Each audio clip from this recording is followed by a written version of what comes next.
अक्षय तृतीयेला राशीनुसार या गोष्टी दान करा, जीवनामध्ये सुख समृद्धी आणि सौभाग्य राहील। तर पहिली रास आहे मेष रास। या लोकांनी जव किंवा बार्ली, तांदूळ आणि गहू शक्यतो दान करावेत। दुसरी रास आहे वृषभ रास।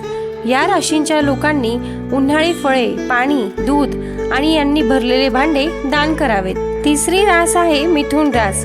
मिथुन राशींच्या लोकांनी काकडी, हिरवी मूगडाळ दान करावी, यामुळे त्यांना सुख समृद्धी प्राप्त होईल। चौथ्या नंबरची रास आहे कर्क रास। या लोकांनी पाणी, दूध, साखरेने भरलेले भांडे दान करावेत। सिंह राशीच्या लोकांनी सत्तू, जव आणि गहू याचे दान करावेत। तसेच कन्या राशीच्या लोकांनी टरबूज, काकडी यांचे दान केलेले चांगले राहील। तुम्हाला हा व्हिडिओ कसा वाटला कमेंट बॉक्समध्ये नक्की सांगा। अशाच महत्त्वपूर्ण माहितीसाठी चॅनलला सबस्क्राईब करायला विसरू नका। धन्यवाद।